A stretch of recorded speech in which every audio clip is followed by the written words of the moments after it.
7h44, Elisabeth Martichoux, vous recevez ce matin François Fillon. Bonjour François Fillon. Bonjour. Merci d'être avec nous dans ce studio à quelques jours, là vraiment à 4 jours du premier tour de la primaire. Mais l'info politique de ce mercredi, c'est la candidature à la présidentielle d'Emmanuel Macron qui vient éclipser quelques heures. D'ailleurs, le scrutin de dimanche, c'est une candidature de plus pour rien ou c'est un homme, un trublion qui va être capable de faire turbuler le système, comme on dit? D'abord, c'est pas une surprise. J'ai jamais pensé qu'Emmanuel Macron marchait pour le Téléthon. Donc tout le monde savait qu'il allait être candidat. Mais je crois que ce qui est important aujourd'hui, il faut retenir la date du 16 novembre. C'est une date historique. C'est la fin du quinquennat de François Hollande. Voilà. C'est Brutus qui non tue César. seulement François Hollande est en situation d'échec politique sur beaucoup de sujets, mais ça c'est la fin. C'est l'homme le plus proche de lui, celui qui a conçu son programme économique, qui par ailleurs d'ailleurs est cause de beaucoup de difficultés et de catastrophes dans le pays. Il y avait deux hommes qui étaient à l'origine du programme économique de François Hollande. Il y avait Emmanuel Macron et Monsieur Cahuzac. C'était les deux conseillers économiques de François Hollande. Le fait qu'il le quitte aujourd'hui, c'est pour François Hollande la fin de son autorité. On a un président de la République qui a plus d'autorité sur le gouvernement. Qui ne va pas se représenter du tout. Je n'en sais rien, mais qui a plus d'autorité sur la gauche. Et moi, la question que je me pose, c'est comment est-ce qu'on va aller jusqu'à l'élection présidentielle dans une situation comme celle-là, d'autant qu'on va voir arriver d'autres candidatures à gauche, celle sans doute du Premier ministre.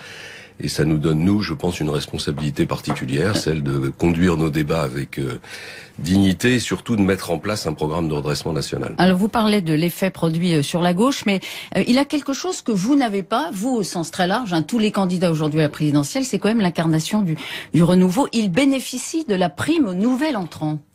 Oui, enfin, je pense que la prime au nouvel entrant pour élire un président de la République, on l'a vu d'ailleurs dans la primaire de la droite, je ne pense pas que ça soit un avantage déterminant. Aux États-Unis, même si Donald Trump a 70 ans... la présidence de la République française. La République française. Vous pensez que c'est différent? Oui, je pense que c'est différent. Je pense que la fonction de président de la République en France est une fonction qui doit à la fois à la monarchie et à la République. C'est comme ça, c'est l'histoire. On peut être critique sur cette institution, mais c'est la réalité. Et ma conviction, c'est que les Français ne confieront pas leur destin à quelqu'un qui n'a aucune expérience et surtout qui n'a rien démontré pour le moment. Peut-être qu'il va le faire, mais pour le moment, en dehors des autocars, on n'a rien vu. Oui, mais on a le sentiment aujourd'hui que dans l'opinion, justement, l'expérience ne paye plus. Que l'expérience, une partie de l'opinion la soupçonne finalement de ne vouloir asseoir que sa longévité, d'une certaine façon. Méfiez-vous de vos analyses d'opinion. Voilà, je pense que on va en reparler. Il fait plus de mal à la gauche ou à la droite? Il fait du mal à la gauche, bien sûr, parce qu'il sera quand même le candidat de la gauche. Et à la droite?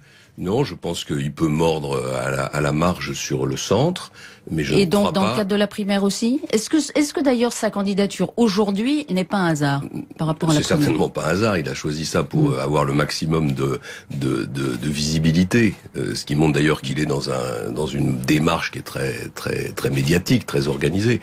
Mais ça n'aura pas de conséquences sur la primaire. C'est comme l'élection de Trump n'a pas de conséquences sur la primaire à droite. Les électeurs français sont pas des enfants, sont pas des gens qui changent d'avis le matin parce que un éditorialiste leur a dit qu'il fallait changer d'avis. Ils sont beaucoup plus sages et beaucoup plus sérieux que ça. Vous pensez pas du tout qu'il peut, par exemple, dissuader des centristes d'aller voter pour Alain Juppé dimanche, ce qui vous servirait, donc pourquoi pas? Non, je ne le crois pas. Vous ne le croyez pas du tout. Vous aimez faire des surprises dans la vie, François Fillon? Non, je vous demande ça plus sérieusement. C'est agréable de passer du statut de quatrième dans les sondages de la primaire à un potentiel vainqueur de la primaire. C'est une surprise pour vous, mais ça l'est pas pour moi. C'est ça le problème. C'est que vous reconnaîtrez que je vous dis depuis des mois et des mois que ces sondages n'ont pas beaucoup de sens et que la primaire commencera au moment où les candidats viendront s'exprimer devant les Français, présenteront leur projet, c'est-à-dire depuis la mi-septembre. Bon, et ben c'est exactement ce qui s'est passé. C'est-à-dire que les sondages qui n'avaient pas de sens hier en ont aujourd'hui. J'ai toujours eu beaucoup de distance avec les sondages, j'en ai autant quand ils montent, mais je dis simplement que plus vous vous approchez de l'élection, plus vous avez un corps électoral qui se manifeste, vous avez des Français qui s'intéressent à la primaire, et vous avez des candidats qui, dans les débats à la télévision, apparaissent comme ceux qu'ils sont, et non pas seulement comme la communication qu'ils ont choisie.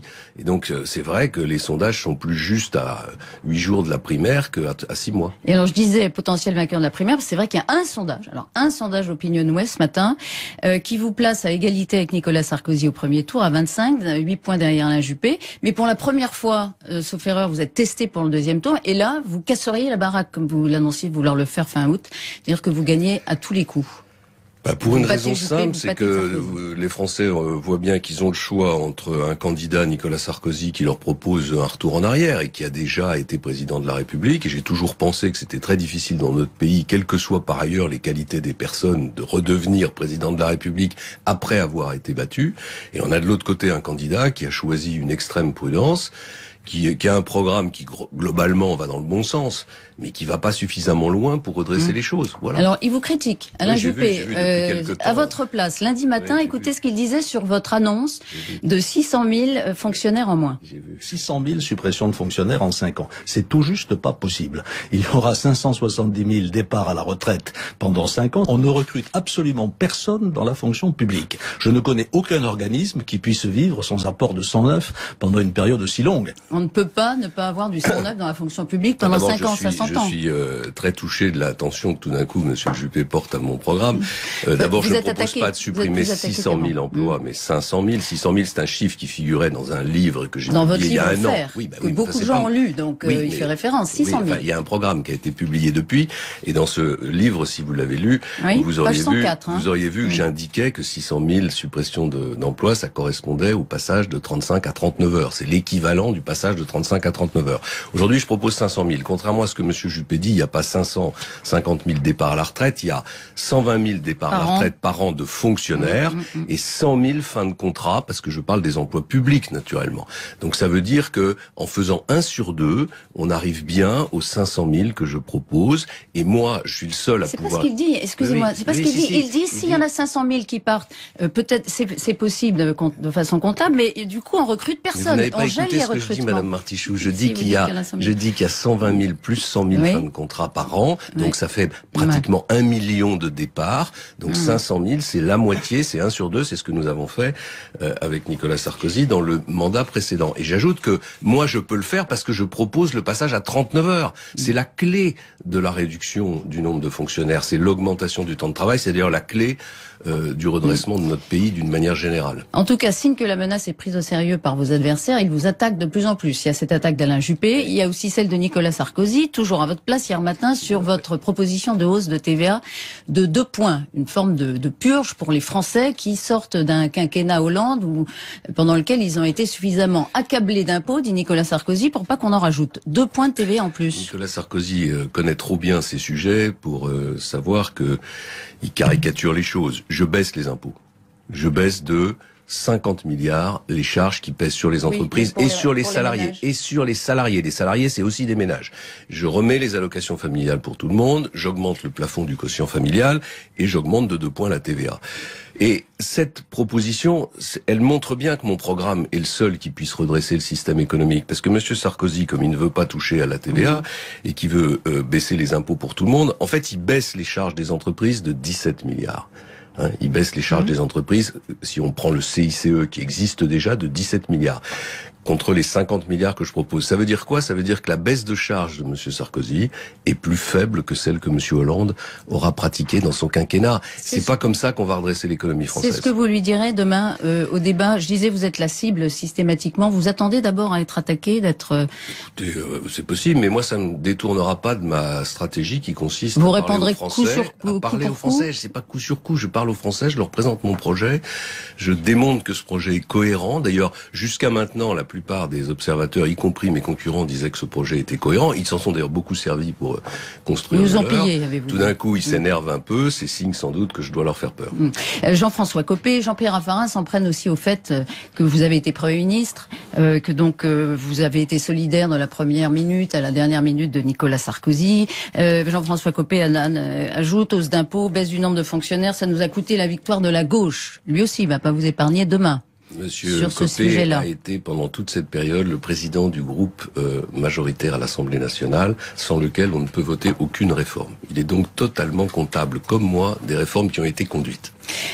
Preuve que vous pensez être qualifié pour le deuxième tour, vous avez réservé, nous a dit Pauline de Saint-Rémy tout à l'heure dans ses confidentiels, 2 salles la semaine prochaine pour votre campagne?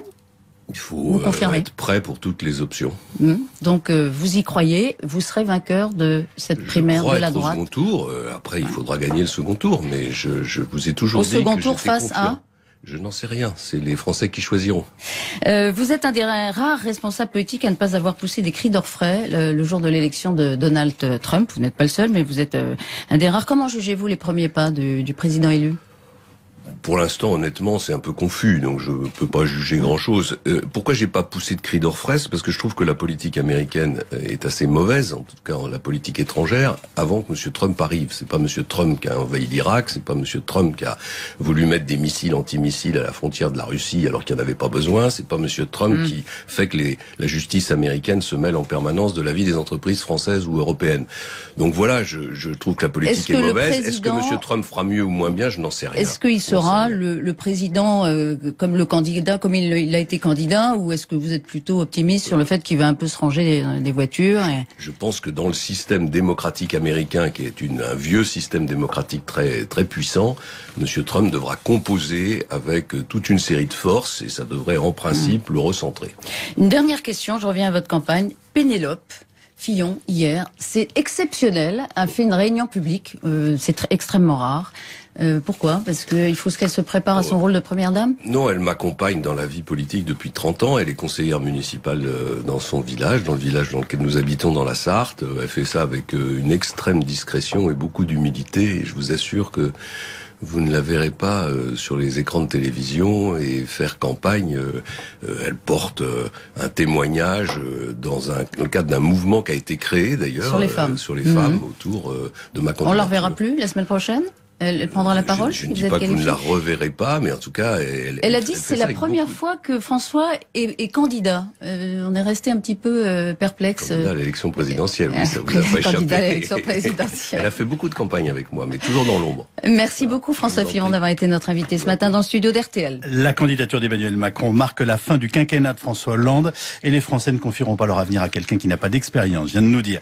Il y a quelques instants, François Fillon qui confirme par ailleurs la suppression de 500 000 fonctionnaires sur l'ensemble d'un éventuel quinquennat. L'entretien, comme chaque jour, est à retrouver sur le site rtl.fr.